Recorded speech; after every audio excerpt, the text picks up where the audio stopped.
you navigate change? It's a question we think about often, and one that today's world expects us to be comfortable with. The challenge, however, is where do you begin? And how do you develop the mindset and skill set to be successful?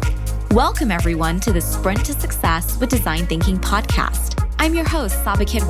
Join me each week as I share the stories and strategies from the world's leading researchers and practitioners about why they believe the answer lies in practicing design thinking.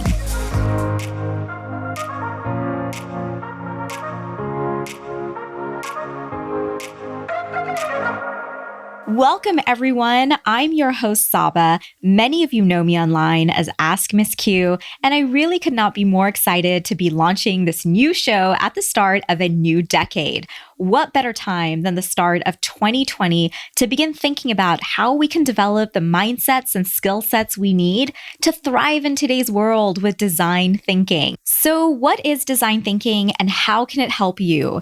Duncan Wardle is the perfect person to answer this question. He was the former vice president of innovation and creativity at Disney, where he was the catalyst and creator of many of the mad ideas, as he calls them, that you've seen from one of the world's most treasured brands.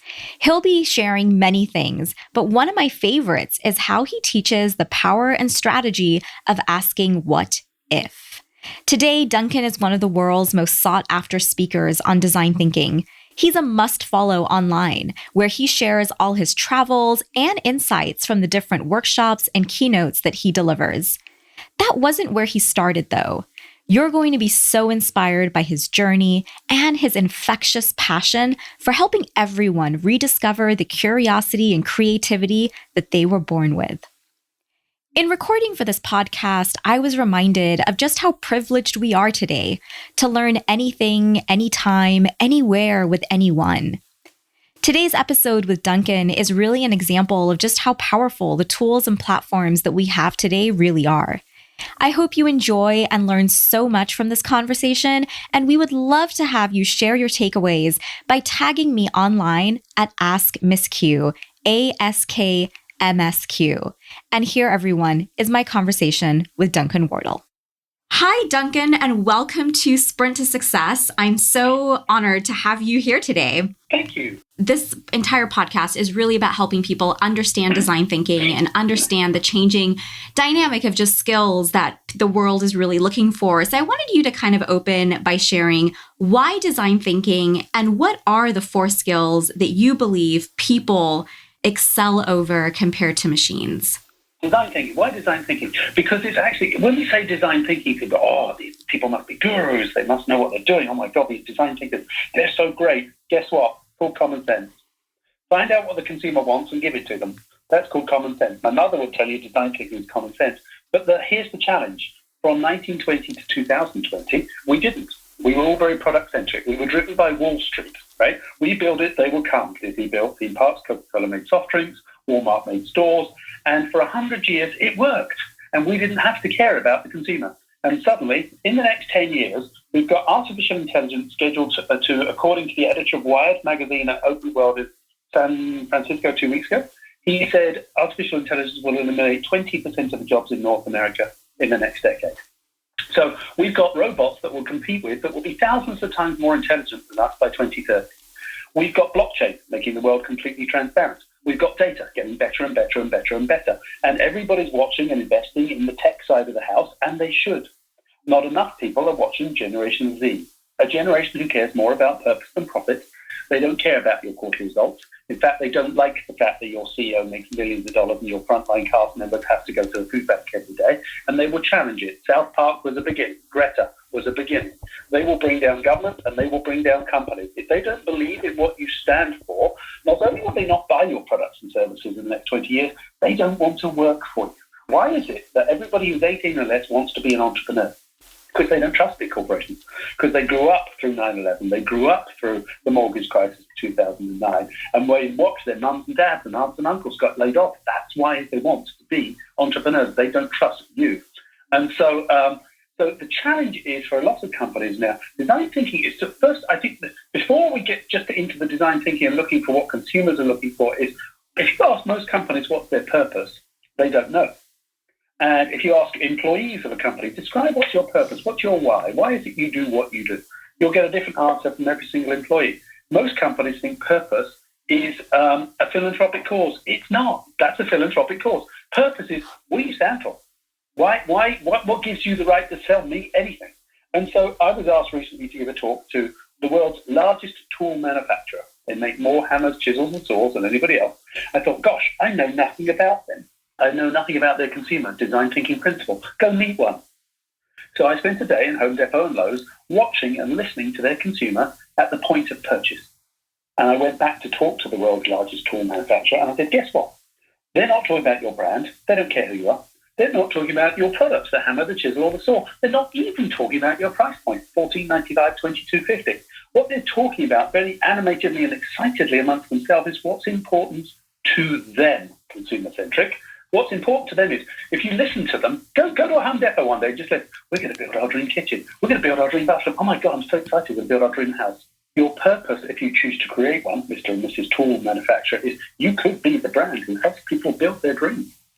And you could see the finance guys rolling their arms and saying, how's that going to deliver my quarterly results? It might not deliver your quarterly results, but it might save your job and it might save your industry. Why? If you're the brand who helps people build their dreams, what other lines of business could you be? Could you be in hospitality? Yes. Sports? Yes. Automotive? Yes. Banking? Yes. Finance? Insurance? Yes. You're the brand who helps people build their dreams. You could be in education. But no, we make tools. And our definition of innovation isn't its iteration. We're going to expand into Mexico and India. They have a growing middle class. They will buy our tools. What a very arrogant approach. By the way, they won't, because 3D printing will eliminate the tool industry by 2030. It won't exist anymore. We're building houses in Houston, Texas today on a 3D printer. China has just announced they're going to build a city in the next 3 years on a 3D printer. They're printing hearts in Hyderabad, India today for a surgeon to model before they operate on a 3D printer. Amazon spent billions of dollars on shipping last year. Do you think Amazon wants to continue to spend billions of dollars on shipping? No, they want you to print it at home. I put it to you that somewhere between the year 2030 and 2035, 35% of what you buy on Amazon today you will print at home. If you can print anything you want on demand 10 to 15 years from today, what will you be using a hammer, a chisel, or a saw for? No, you won't. They'll be in a museum. But if you were the brand who helps people build their dreams, you could have got out of the tool industry and got into any other industry you want. But they don't think that way. And therefore, that company and that industry will be eliminated by 2030. Absolutely. No, I think that was a really great kind of big picture lay of the landscape of just, I think, what so many young people can expect to be walking into today. So in that kind of environment and thinking about design thinking, what are some of those core skills that you think differentiate individuals from AI, blockchain, and just in a landscape like that? Well, I think there's four I focus on in particular that I think will be the most employable of the next decade. We're all born with all four. The last few decades, the employment skill sets we paid and focused most on those people who could deliver strategic thinking, critical thinking, planning, strategy, analysis, and they were right for their time. However, I put it to you that in the next decade, all of those skill sets will and can be replaced by artificial intelligence. However, you were born a little girl, and you got your first big toy. It was a huge toy. It came in a massive box. Christmas Day took you ages to unwrap the gift. You eventually got it out of that huge box. What did you spend the rest of the day playing with? The box. Yeah, of course. Why? Why did you play with the box? You wonder what's inside and what more you can do. Like you can undo the box. You can do make it different ways and all of that. Because the box was anything you wanted it to be. It was a castle. It was a fort. It was a rocket ship. It was and up until about the age of 6, you could see the castle and the fort. But what happens at the age of 6? What do you do at the age of 6 that you didn't do before? I guess somewhere along the way, you kind of learn that there's just things that you're supposed to do and not supposed to do. We go to school and the teacher tells us it's just a box. And suddenly, instantly, our creativity and our imagination starts to get compacted. And yet we were all born creative. We all used to play in the box. We were all born curious, all of us. Curiosity, another skill set. Do you have children? No. Okay, you sound quite young. Do you have nieces and nephews? I do. Okay, cool. Are they quite young? They're very young. Yeah, we just have our first nephew. He's just turned 1. Oh, hi, Chiquito. Well, so But what's the question? Think about when you were young, or think about kids who are 4 or 5. What's the first question they ask you? Oh my gosh. Well, it's so interesting watching my nephew. He's just looking everywhere, taking everything in. But I feel like if I think about my cousins, it's always kind of just like questions about why or how or why. Why do children ask why 4 or 5 times? Because they are consumers. They're design thinkers. They are consumer-centric. They are looking for the core consumer truth. They won't stop at the first why. Then we go to school and we get a job and we're told there's only one right answer. So we stop looking for the second why. The real insight for innovation comes on the 4th or 5th why. If you ask somebody, why do you go to Disney? They'll say, I go for the ride. Well, that tells me to spend a couple of $100 million on a new attraction, capital investment strategy. But if you pause for a moment and act childlike, not childish, and say, well, why exactly do you go for the ride? Well, I love Small World. Why on earth do you love Small World? I remember the music. Why is that important to you? Oh, well, I used to go with my mother. Well, why is that important to you? Well, I take my daughter now. What that person has just told you on the 4th or 5th why has got nothing to do with the capital investment strategy whatsoever. What she cares about is her memory and her nostalgia. That's a communication campaign, not a build. But if we stop at the first why, and very often our data stops at the first why, so you don't get to the real insight for innovation. So we talked about creativity, talked about curiosity, imagination. Think of that weird dream last week that you had with David Beckham and Beyonce and a unicorn that you don't want to tell anybody about. But we've all had the weird dreams, right? It might not be David Beckham and Beyonce, but hey, we've had the one with the unicorn. So we all have a vivid imagination. It's all still there. And then there's intuition. Right? So I want you to be honest. Tell me if you've ever looked at the back of the head of somebody and you think, oh, man, that person looks really hot. And that person immediately turned around and stared at you and you had to look away quickly. Yeah, I probably have. Of course we have. Right? So how did that person know that you were looking at them? It's called intuition. You have 100 billion neurons in your brain. You have 100 million neurons in your stomach. Think about the clothes you're wearing right now, or the last place you went on holiday, or the last restaurant you went to, or the last dress you chose to buy, or all the other products and services that you consume as a consumer every single day. Did you make that decision strategically? Hell no. You went with your intuition. Intuition is a remarkably powerful computer. And I'll tell you a story about how strong. We were tasked by Disneyland Paris to get more people to come more often and spend more money. Our big data told us who could afford our brand, who had an affinity to the brand, who was shopping online, and our big data told us who was a 10 out of 10 of uncoming this year. Guess what? They didn't come. So that told me that our big data was missing something. And I put it to the organization that the British people that were filling out the survey, if they were a 10 out of 10 of uncoming this year for the last 5 years and they didn't come, they were either liars or procrastinators. And I went to set out to prove it. So off we went. We got out of our big data, which was telling us to spend hundreds of millions of dollars on new attractions. And we spent a day with a consumer in 26 different houses, 26 of us. Now, you're too young, but let's see. So the house that I was in, there was a photograph on the mantelpiece. I asked the lady, how old are your children, love? 4 or 5? She goes, no, they're 14 and 15. You write it down. It's one clue. It's an individual clue. It means nothing to you. When you get back together, all 26 of you, you've got the same clue. When I asked how old the children were in the photograph in the living room, they were anywhere from 5 to 25 years older in reality. Now your intuition kicks in and says there's something our big data has missed. How do I know that photograph exists? Because I know that you're too young, you don't have children yet, but I guarantee if you close your eyes right now and you look at your parents' living room, there's a dorky photograph of you, probably from 4th or 3rd grade that you wish they'd thrown away years ago, that they still have proudly in their living room, but you don't want to take your boyfriend or girlfriend home because God knows you don't want them to see that photo. Every household has that image. So that's my intuition kicking in, telling me there's something here. What, do we not print photographs of our children anymore? Yes, we do. So we went back and asked the mums some more questions, and here's what we heard from the average parent. I want my child to grow up. I want them to go to kindergarten, junior school, middle school, high school, college, graduate, be happy, healthy, and successful. That's what we want for our kids, right? No, it's not. Here's what we found. We want our little kids back in that photo frame. When we walk in the door at night, we're still a god, we're still a hero. And so I thought, there's something here and we're missing. Let's dig a bit deeper. Now, I'm a dad. I can use my own intuition. So 26 mums will tell you the same story. They all talk of these 3 bittersweet transitions that take place between a parent and a child. Once you cross through that transition, you both instantly want to step back, but you can't. It's too late. So, but I'm a dad. I've got kids. I know exactly where I was for each three of those transitions that they talked about. The first one was James was 10, my son. We were at Monterey, Mexico. It was Christmas Eve. He came around the door of Abuelito's bedroom. His eyes, you know when children's eyes are half full of tears, they're just bubbling up, just about to burst out crying. And he looked at me and goes, Papa. I was like, what? He goes, are you Santa Claus? And in that 1 second, it was like a bullet hitting me in the stomach. It was like, oh, imagination, creativity. Batman, Superman, Spider-Man, clouds, gone in that 1 second. What hurt so much was what he had obviously really said.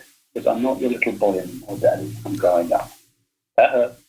Now, you will not remember where you were that fateful day, but when you get off this podcast interview, I want you to text or call your dad. And I want you to ask him the question. Because you won't remember where you were. You won't remember that it happened. He does. And he'll ask you in a nanosecond. And he'll ask you very specifically. Because it is a seminal moment between a father and a daughter. I was in Kissimmee, Florida. I was outside Kirkland's store. Michael's craft store is coming up on the left-hand side. There's a car coming towards me. I'm outside by the curb.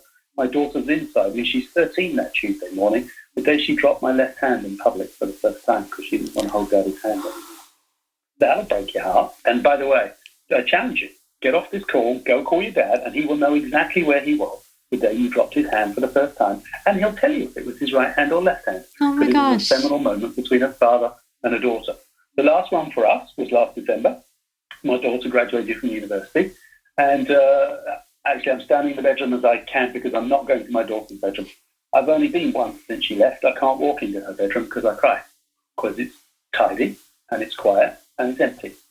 So we went and we flew up to Manhattan. We got her into her apartment. We packed her in. We hugged, we cheered, and we laughed. And then my wife and I closed the doors of the apartment, got in the Uber, and cried our eyes out all the way to LaGuardia Airport. Oh. And so don't forget, our going in hypotheses, our big data told us, if we build it, they will come. We'll spend $240 million on the attractions, they'll come.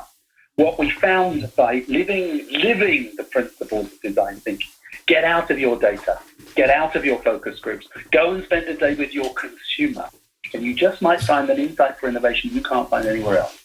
And what we found was that Mum does not wake up in the morning worrying about whether or not her children, whether or not Disneyland Paris has new attractions this year. She wakes up every single morning worrying about how quickly her children are growing and how she wants to make special memories for them while they still believe, while they still hold my hand, while they're still here. That's a communication campaign, not a capital investment strategy. One that stopped us from spending $240 million on something she didn't ask for in the first place and drove intent to visit by 20% and turned a very product-centric organization into a very consumer-centric one, where it is now mandatory for every Disney executive to work in a park 1 day a year in a frontline cast member position, and every 2 years to go and live in a living room of a consumer. So the other design thinking principles. Have you ever been to a focus group, by the way? I have actually, yeah. I did one for a car once. Okay. You know how you sit behind that two-way mirror and you kind of stare at people? Yeah. Right. Okay. Do you live in a house or an apartment with a two-way mirror with people staring at you, by the way? I'm curious. No. No, but nobody does, right? So do you think that's a relaxed environment to get real insights for innovation? No, of course it's not. It's nonsense. We invite in 12 individuals because we want our value for money. We spy at them through a window. They know we're on the other side, so they're not relaxed. And by the way, if you interview individuals, they lie. And when I say lie, I mean it in the kindest possible way, but they tell you the white lies, the bit of bravado. So if you invite Dad to a focus group and say, what do you do at Disney World? He'll go, oh, I drink beer and go on to a thrill ride. I'm a manly man. If, on the other hand, he's in his living room, seated next to his wife, she's going to bust him and say, no, dear. You did Small World 17 times back to back last year and you really loved it.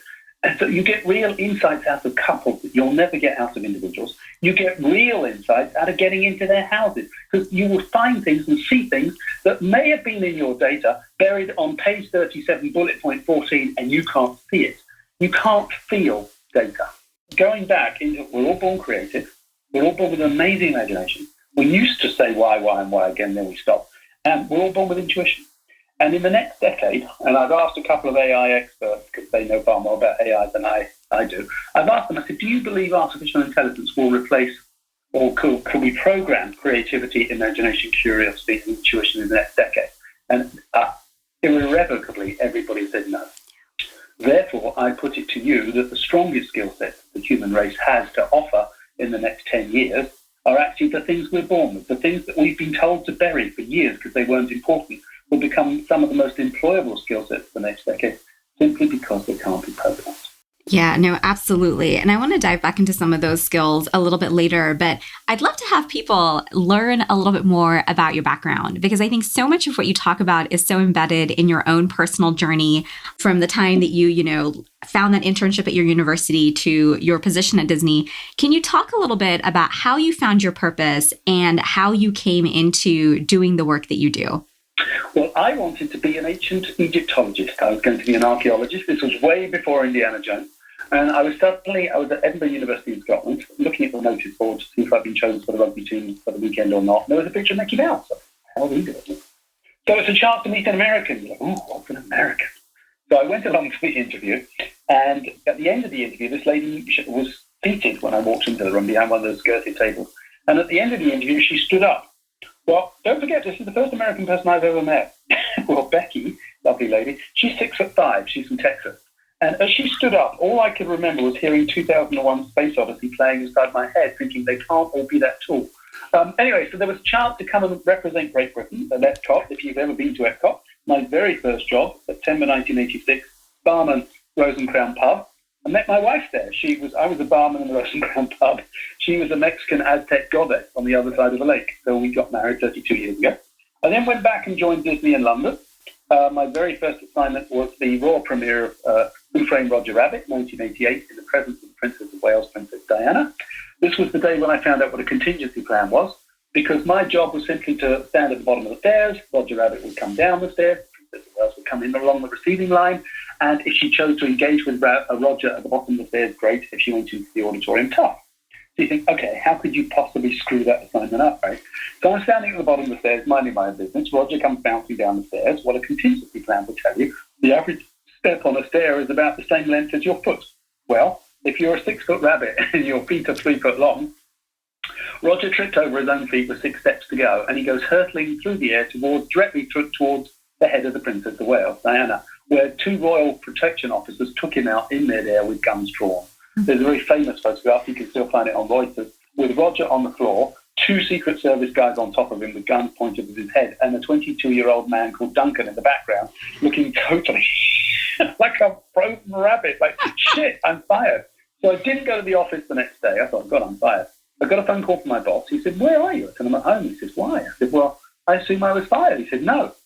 This is exactly the publicity we need for Roger Rabbit. I go, wow, I could make a career out of this. And so for the first 20 years, my job was simply to have the ideas that I didn't know I could pull off. If you know that you can do it, it's iteration, it's not innovation. And so I came up with all the mad ideas. I came up with the idea of sending Buzz Lightyear into space for the opening of Toy Story. I hadn't talked to NASA at the time, but I ended up sending my son Buzz Lightyear. You can Google it, you can find it on YouTube, because Buzz's dream, right, was to fly, but he couldn't fly. I said, well, what if we could take Buzz Lightyear's dream come true?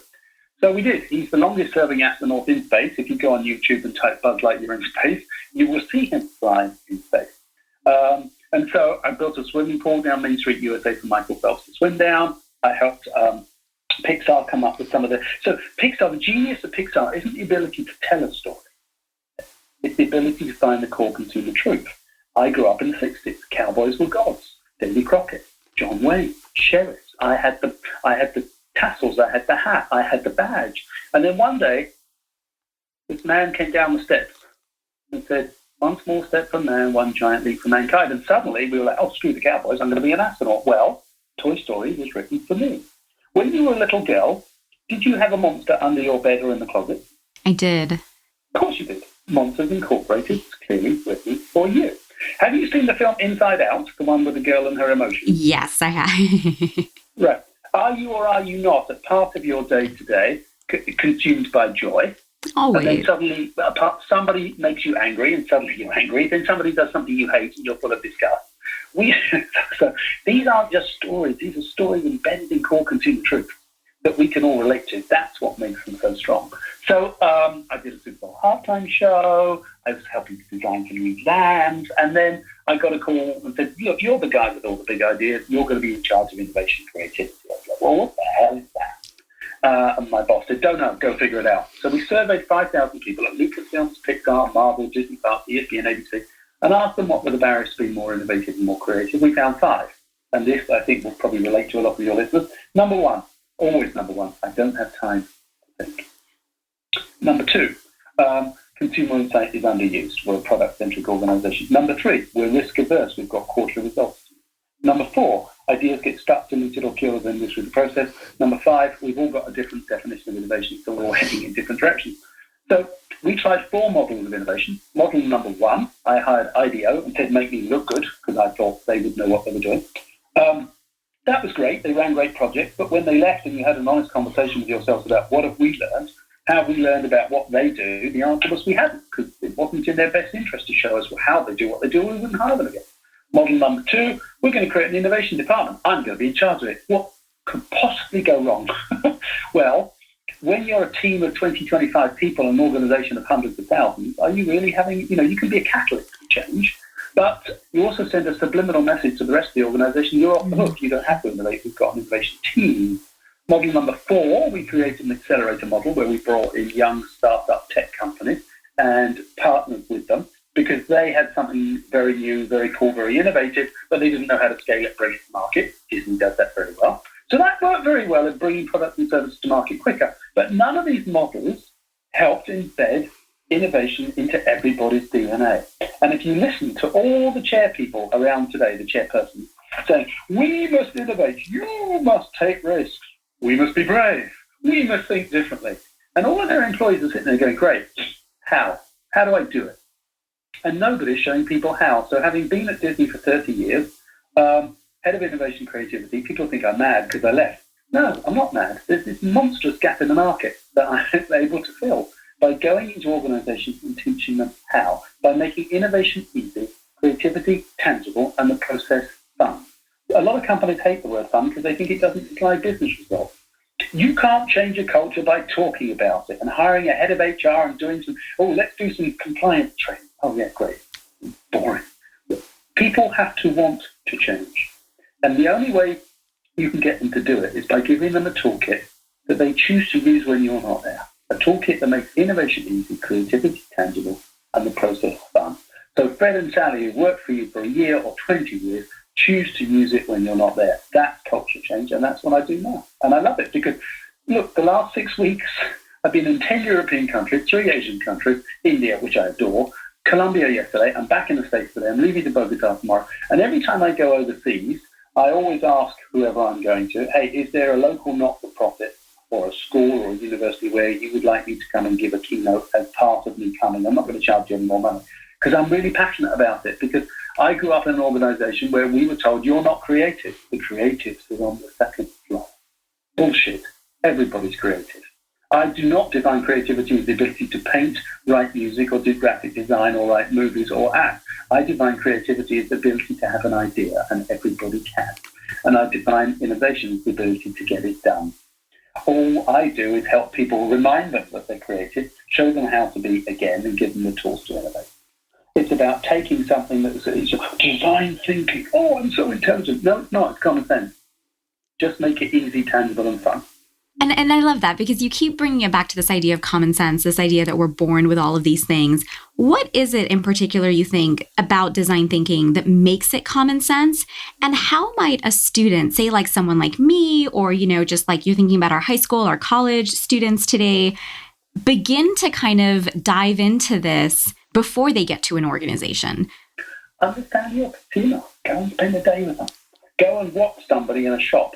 How they shop, where they shop, what they do, why they buy, go and live with somebody for a day in their house and find out what's important to them. Big data is very good and it's getting better and better and better. But if we're only looking at big data, we're only looking where our competition is looking. Therefore, how will we find that one insight that is an insight for innovation? I would argue probably the biggest single skill that a good consumer-centric design thinker has is the ability to listen and empathy. Listen and empathy.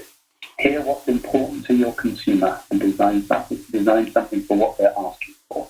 Absolutely. And I think in that, the listening and just all of those other things, you bring up a lot about like how you had this confidence to just like run with ideas. Like for 22 years, like you were the person who was just confident enough really to kind of come up with these ideas and whatnot.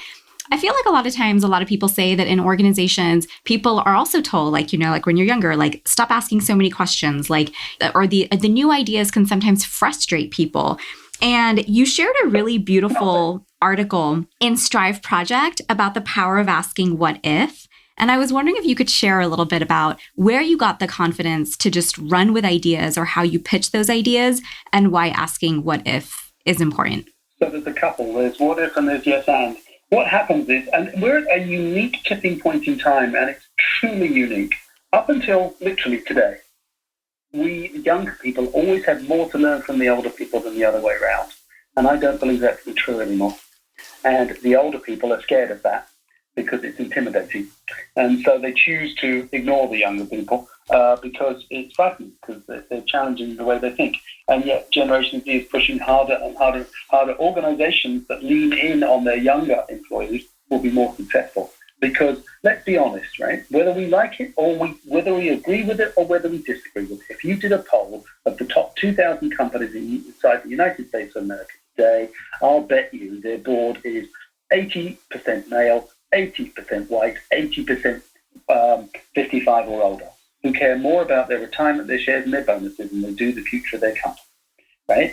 Am I going to take a risk and think differently? Hell no, I've got my retirement covered. And so that's a real challenge for companies that want to think differently. Well, guess what? You've got 22-year-olds inside your organization. So, and I will promise to come back to what if. Diversity. Most companies do not understand the power of diversity. Diversity is innovation.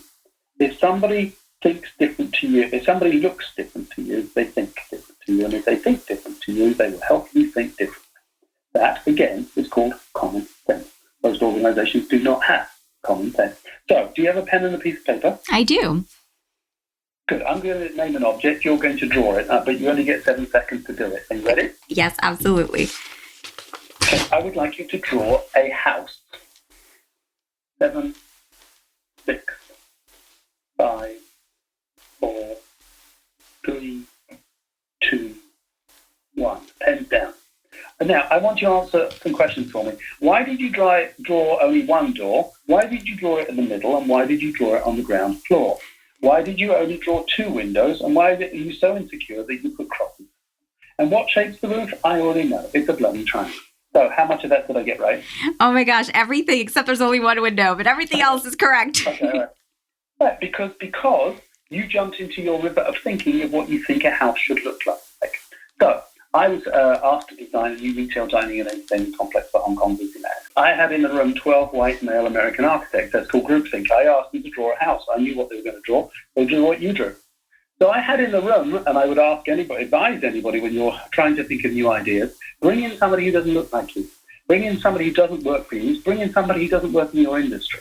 So I invited into the room a young female Chinese chef, because she wasn't American, she was Chinese. Because she wasn't 50, she was 25. Because she wasn't an architect, she was a chef. And because she was a girl, not a boy. Well, they all drew exactly what I knew they would draw, which is what you drew. She drew dim sum architecture with a round bamboo dish with dim sum sitting on top of it, a chimney, and a little old lady waving out of the window. Well, we all laughed when we showed each other our pictures because we realized we stayed in our river of thinking what a house should look like.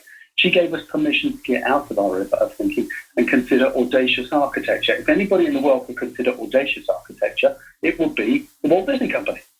On the way out the door, somebody wrote over her picture of dim sum architecture, distinctly Disney, authentically Chinese. 7 years later, the strategic brand position for the Shanghai Disney Resort became distinctly Disney, authentically Chinese. And wow. So diversity, people just don't understand the power of diversity. They think it's political correctness. And if you're Hispanic, do not, when you enter the workplace, do not let your employer say, oh, you should work on the Hispanic business. If you're African American, do not let your employer say, oh, you should only work on the African American business. Bullshit. So that means I should only work on the old white men's business. Imagine if somebody came to me and said, I only want you to work on the old white men's business. How offensive is that to anybody? And they simply don't understand that whether you're younger, whether you're female, whether you're male, whether you're gay, whether you're straight, whether you're Greek, whether you're British, whether you're Hindu, whether you're Muslim, I don't care, as long as you're different to me. Because that will help us innovate. I'm very passionate about that particular point, because again, it's common sense. I really like how you kind of frame that diversity conversation. I actually haven't heard it like that explicitly kind of explained before. So let's say you are a young professional and you are in that situation. What are some of the ways in which maybe before you get to an organization or in thinking about an organization you want to join that you can kind of either advocate for yourself or kind of just maybe share things that you're able to do or interested in doing before you even get to that situation? Yeah, I think to a certain extent, go and work on projects. So here's the thing, we're all good at something, right? Whether you're good at finance, whether you're good at sales, whether you're good at legal, whether you're good, play the role of the naive expert. So if you're not good, if somebody else is working on something that you don't know much about, go sit in the session and have ideas, and you'll be amazed. The role of the naive expert is not to solve the challenge for you. That is an unrealistic expectation. The role of the naive expert is to ask a silly question because they don't know about the industry, or throw out the audacious idea that nobody else will throw out because they're now unconstrained by your rules. So my advice would be go work on something you don't know anything about. I absolutely love that because today with the platforms and tools that we have, it is so easy to seek out those kinds of opportunities. All right, so I got to bring you back to the what if story because I just love this one. Well, here's the thing. And the other thing is, as people enter the workplace, don't let yourself get pigeonholed. When you join big companies, they'll say, oh, you need to work in publicity. You just write press releases. Well, great. Well, 5 years later, you're still writing press releases. You're no use to anybody. I would always argue the smaller the company you join to begin with, the more experience you will get in different areas. The more you'll learn what you like and don't like. My daughter called me recently and said, I don't like my first job. I said, good. I thought she was going to hit me. Because she's learning what she likes. Because she's learning what she likes and doesn't like. You don't have to like your first job. You have to understand what you like and don't like. That's a good place to be. And so, because here's the thing, as you grow up, you get more experience. And the more experience, the more expertise you get, the more you think one way. I'm really good in mad ideas. Other people are really good at engineering or sales or finance. And we're all really good at what we're good at. But we are being asked to stop thinking as we've always thought and think differently. Well, that's hard for all of us. So all I've done is design a series of lateral thinking tools that help people think differently. One of the most powerful is called What If. It was actually originally used by Walt Disney for a film called Fantasia, which some of you will have seen. It was a film set to classical music. And Walt in 1940 was such a visionary, he wanted it to mist inside the theatre during drip, drip, drip little April showers. He wanted heat pumps in during night on a bare mountain. And the theatre owner said, no, too expensive. Well, we're never going to do that. So Walt used this What If tool. He listed all the rules of going to a movie theatre. It's dark, it's dirty, you have to go at that time. You can only watch one movie at a time. You have to sit in a seat. I, Walt, can't control the environment in which you experience my character. So he said, well, what if I could? Well, that wasn't very provocative. So he said, well, what if I took my movies out of the theatre? Well, that was a provocative what if question in 1940. How the hell are you going to solve for that? If you know the answer, it's not innovation, it's iteration. He didn't know the answer. So he said, well, what if I took my movies out of the theatre? Well, they couldn't be two-dimensional, they'd fall over. Well, what if I make them three-dimensional? Well, if I make them three-dimensional, Cinderella couldn't live next to Davy Crockett and Jack Sparrow because people wouldn't be immersed in her story. Well, if I was going to create walk-around characters, I'd have to have people play the role. Well, if I'd have to put Cinderella in different lands to keep people immersed. Oh, I know, I'll call it Disneyland. Now, fast forward to 2005, we all used to go to Blockbuster Video. And the founder of Netflix was fed up of paying late fees. So he listed the rules of going to Blockbuster Video. You had to drive to a physical store. You had to go during opening time. You had to be time and rewind. You could only get 3 at a time. You never get the one you want on opening day. You had to return it or pay a late fee. And he said, what if there was no physical store? He didn't know how to do it at the time. He said, well, wait a minute. YouTube has already been around since the 90s. Well, YouTube only streams amateur content. Well, what if I create a service that just streams professional content? Nobody would have to drive to a store. I'd be open 24 hours a day, 7 days a week. Everybody could rent as many as they want at one time. I'll cut the rental off at the end of 24 hours so nobody pays a late fee. I know, I'll call it Netflix. I'll take my idea to Blockbuster Video 5 times. They'll turn me down 5 times. I'll take them out of business in less than 5 years. Now, it's easy to look at Disney and Netflix and say, oh, they've got so much money and resources, they could do what they want. Not so. Walt was bankrupt in 1940. The Bank of America bailed him out. Reed Hastings was working out of a garage in 2005. But I'll give you a small example to bring it to life as to the power of this tool. There was a company in Great Britain in the 1970s that used to make glasses that we drink out of. And they noticed there was too much breakage when the glasses were being wrapped and shipped. So they went down to the shop floor and watched their employees and listed the rules. 26 employees, conveyor belt, cardboard boxes, 12 glasses to a box, glasses separated by corrugated cardboard, glasses being wrapped individually in newspaper, all employees reading newspaper. That could be an issue. So somebody asked a relatively provocative what-if question, what if we poke their eyes out? Well, that's against the law, and it's not very nice. But because he had the courage to ask the provocative question, the more provocative your what-if question, the further out of your river of thinking you will get. The lady sitting next to him said, well, wait a minute, why don't we just hire blind people? So they did. Their production went up 26%, breakage went down to 72%, and the British government gave them a 50% salary subsidy for hiring people with disabilities. So that's the what-if tool, and it's very good. The other one that's really good is where else? How else? How by simply re-expressing the challenge can I get you to stop thinking as you always think and get you to think differently? So I'm going to name a project that you and I are going to go into. Where do you live, by the way? I live in California. Okay, whereabouts? Santa Clara. Okay, I'm coming to Santa Clara. You and I are going to go into business. We're going to open a car wash together, okay? So now tell me the 3 or 4 essential things we'll have to put in that car wash. A machine to be able to wash the cars. Right. And what else? we'll need some people to help with people. Right, machine, people. Right, machine and people, what else? Some kind of payment service. Payment service, what else? And some kind of like fun waiting area while people are waiting for their cars. Okay, all right, okay. So we've got a machine, we've got people, we've got a cash register and a lounge. Okay, great. Well, screw that. I'm actually coming to Santa Clara and you and I are going to invest in an Autostar. Oof. Now, what could we put in our star? We could put a place for people to relax. What else can you put in a star? What else do you typically see in a star? Massage room, jacuzzis. Right, okay, right, yeah, bing, bing, bing. So masseuse, jacuzzi, aromatherapy, bing, bing. In less than 10 seconds, I took you out of your river of thinking of what you know to belong in a car wash: water, sponge, payment machine, cash register, and lounge. All I did was call it an auto spa, and you went immediately to masseuse and aromatherapy. Walt was the genie of re-expressing the challenge. He said, we will not have any customers in our park. We will only have guests. We will not have any employees. We will only have cast members. And with that simple re-expression of the challenge, he created a level of hospitality that has never been replicated or never been duplicated at any moment in time. In 2011, if we had said, how might we make more money, which is what most companies do, we'd have put the gate price up at Disney World by 3%. People would have grumbled. We'd have made our quarterly result. But instead, by using design thinking and being consumer-centric, we said, how might we solve the biggest consumer pain point? Well, we all know the biggest pain point of going to Disney is standing in line. So we said, what if there were no lines? Didn't know how to do it. We said, well, what if we eliminated the front desk to our hotel? What if we took away the barrier, the entrance turnstile? What if people didn't stand in line for their favorite attractions or character meet and greets or to pay for merchandise or to pay for food? Well, guess what? RFID technology had already existed for 5 years. We just invested in it, put it in a Disney's Magic Band. Now, when you arrive at the entrance to your hotel, there is no front desk. It is your room key. There is no turnstile at 4 parks in Florida today. You don't wait to get into the park. Your reservation for your favorite character meet and greets and rides is on your Magic Band. You touch and go. You touch an item of merchandise once, it goes to your hotel room. Touch it twice, it will go to your house.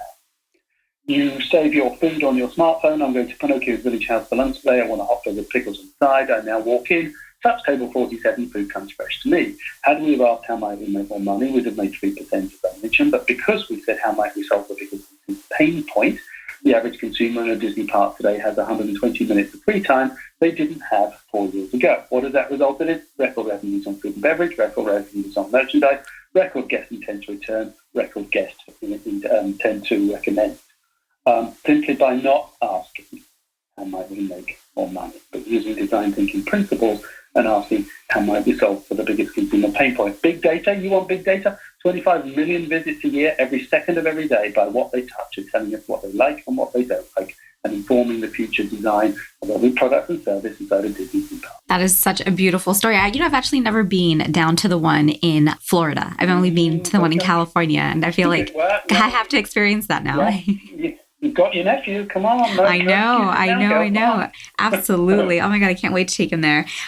So you talk a lot about, this was such a great conversation. And just to kind of close off, you talk a lot about this idea that we're all born with these skills and you've given us these strategies and whatnot. For people who are listening that are maybe thinking, well, that's just not me. Like, I'm just not creative. Like, oh, I couldn't do that. Bullshit. So that's what you say. That's what I say. Everybody played with the box. All of you were born and you played inside that box until mummy threw it away. And you used to draw amazing things. And I watched a little girl in the shop last week. She was standing 3 or 4 places behind her mother who was paying. She was probably about 3. And she certainly wasn't in that shop right then. I don't know if she was a unicorn right then or a princess, but she had an amazing imagination. We're all born with it. So be more playful. So where are you and what are you doing when you get your best ideas? Oh God, in the most randomest of places, like either walking or driving or... Right. So I've done this with 3,000 people. If you ask people, where are you and what are you doing when you get your best ideas, they'll say shower, bicycle ride, walking, commuting, staring at the wall. Nobody, even in a group of 3,000 people, has ever said at work. So think about the last big verbal argument you had with somebody. You were screaming at them, you were angry, you walked out of the room, you were really pissed off at them. You went over to your local Starbucks, you got a cup of coffee. It's 5 or 10 minutes after the argument's over now. You're beginning to relax. What just popped into your head? Usually like either, not a regret, but it's like a calmness, a sense of calm. Okay. What about the killer one-liner? What about that perfect line that you wished you'd used during the argument? Yes. Oh my God. That's with anything, like good, bad, like, yeah. The perfect one line, the one line that you thought, shit, if I'd have said that, I'd have closed it out. I'd have killed him. Yep. But you didn't. You didn't deliver it during the argument. You never will. Why? Because your brain in an argument is very stressed and very busy. Same as your brain in the office. And we hear ourselves say, I don't have time to think. But the moment you gave yourself time to think, you stepped away from the argument or you stepped into the shower, you came up with a killer one-line or the big idea. Why? Because 87% of your brain is subconscious. But when you're stressed and at work, the door between your conscious and subconscious brain is firmly closed and you can't access 87% of the capacity of your brain. But the moment you were playful, you came up with a big idea. So all I do is I call them energizers. You can go to my site, it's called duncanwardle.com, and look for energizers. And you'll find them. And they're just fun exercises that last 2 or 3 minutes. So I can't bring showers to work because that would be ugly. But my job is to open the door between your conscious and subconscious brain to help you have big ideas. And all I do is a fun exercise called an energizer, lasts 2 or 3 minutes. The moment I hear laughter, I know I've opened the door between your conscious and subconscious brain. We can all laugh. We can all play. So anybody who says they're not creative, my advice would be go play more. Watch your children. I'm not asking people to play every minute of every day, but I am asking them to be playful when they're trying to develop big ideas. Oh, and absolutely. And I love that. So I've actually used one of your energizers during a presentation. Wow. And I always think about you every time I do because of that exact phrase that you say, that when people are laughing, that's when I know that we're ready. And I think it's just so true. Like we come into these spaces with a certain mindset, with certain norms of how we're supposed to behave and act and be thinking. And I just love so many of your strategies. So if somebody wanted to learn more from you about your strategies and really just kind of experience a lot of what you're talking about, where can they find you? What kinds of things do you offer? And I'll obviously link a lot of the resources that you share in the show notes below, but where would you recommend people find you or how do you like to be reached to? DuncanWardle.com is probably the best resource, but I'm on LinkedIn. My call sign on all social is Duncan J. Wardle.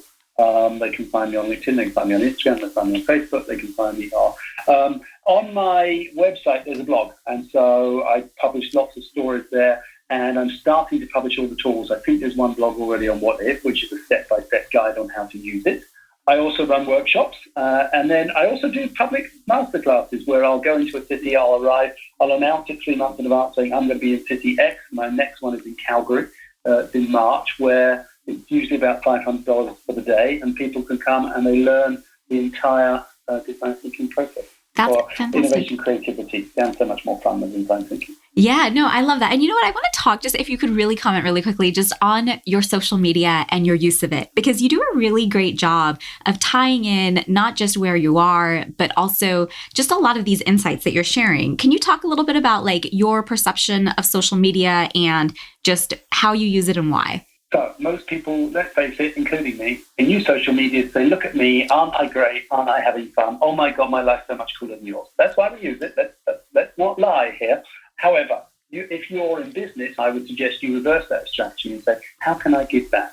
What value can I offer? How can I help somebody else? The more you help somebody, the more you transform how we think about ourselves and me, and think of other people, the more successful you will be in social media and the more business you will get as a result. Then it goes back to design thinking principles. Look after your consumer first. Yeah, I love that. The World Economic Forum actually in their latest like update on like future of jobs for 2022, they put as a trending skill leadership and social influence. And so it's interesting to hear your ideas about giving value and being consumer centric and taking them to that platform because it's something they're making a huge connection between, which I thought was really interesting. Well, the other thing, and I think I learned this one from my mother when I was probably 6, I replied to everybody. I never, ever, ever ignore a comment, an email, a tweet, ever. That's just rude. If you're that arrogant, piss off the planet and get off. I worked for Disney for 30 years. I ended up as head of innovation creativity, and I would get emails asking me for all sorts of things. If I couldn't help, you'll get a response. My response is, I can't help. But you will get a reply, and I just think that's common courtesy. And, you know, I want to highlight that for a moment because a really big part of this podcast is really to inspire, you know, other young like students and just people that maybe aren't getting opportunities in traditional environments to know that people like you are excited to help. Because, you know, you think about me, I'm just a grad student at USC, and here you are, like former VP of Disney. And not only did you respond immediately, but do you want to share what you just told me, like before we started recording, about when the last time it was you were at home? Oh, I was at home on October the 12th. I left on the 12th. I've been to, I think it was 10 European cities, 5 Asian cities, 3 Indian cities. I landed from Bogota, Colombia at 8 o'clock last night, and I leave for Mexico at 9 o'clock tomorrow morning. But everybody who said, can we chat? I've got, believe me, from 9 a.m., it's now 3 p.m., I have not left my telephone. But why not, right? But here's my, now, the same advice I would give my daughter and son and have. Do what you love. You'll be really good at it and you'll be successful. And don't let anybody ever tell you no. So the first day of my career, how did I get my job at Disney when I went back from Florida? I called the Disney office every day in London, every day for 27 days. So the receptionist got so fed up with taking my calls, they gave me a half-hour interview. From that, I became their coffee boy. And here's the genius that the young people have. They know what TikTok is. They know what Snapchat is. They know what Instagram is. Guess what? The 50-year-olds don't, and they're scared. But by golly, they'd love to know. So why don't you go and be their naive expert? Why don't you go and say, hey, let me show you how to use TikTok. Let me show you how to use Snapchat. No presentations, no PowerPoint, no why is it good for the business. Download it on their telephone and show them how to use it and become their first friend. You'll meet executives that you would wait years to meet otherwise. The other one is, by the way, ego. We've all got one. Let's not pretend we haven't. Right? And when you're an executive, chances are your ego is bigger than everybody else's. And so all you have to do, this is an easy trick, is write to David and say, David, I can't believe you are where you are today. I so admire what you've done. Would you mind giving me a cup of coffee and telling me how you got where you got? I'm telling you, they're going to do it because they've got an ego. And you will meet executives that you would never get to meet otherwise. But here's the thing. I did 8 subjects at school. I did English language, English literature, chemistry, biology, math, history, can't remember what else. I was crap at math, crap at biology, crap at physics, crap at science. I was really good at history. I was really good at art. I love mad ideas. I'm really good at mad ideas because I love it. Well, if you do what you love, you'll be good. The only A I ever got in math was absent. Guess what? I'm not in finance today for a reason. Do what you love and you'll be good at it. Fantastic. Duncan, thank you so much for taking the time to speak with all of us today. And we're so excited to follow you and to keep exploring and building and nurturing our curiosity and our creativity with these wonderful tools that you shared. So thank you so much. Cool. Thank you very much indeed. One of my favorite quotes from Walt Disney is, "We keep moving forward, opening new doors and doing new things because we're curious. And curiosity keeps leading us down new paths." It's a quote that immediately came to mind in hearing Duncan talk about the importance of asking why. It's a question we loved asking when we were younger that many of us slowly grew out of. At the heart and center of the design thinking process is the practice of empathy. Empathy empowers us to move away from judgment and towards understanding that ultimately helps us generate new insights so we can become better at designing the products, services, and experiences, or anything it is really, that we're designing. My greatest takeaway from the art of practicing empathy and asking why is that when we begin with empathy, what we think is often challenged by what we learn. I hope this episode inspires you to once again begin asking why, and that 2020 is the start of a decade where you begin to open new doors and do new things. Knowing what brings you here, hearing from you about what resonated, what specific ideas you enjoyed, and what questions you still have helps me design and deliver episodes that will be of value to you week after week. I encourage you to reach out to me and the guests that come on the show.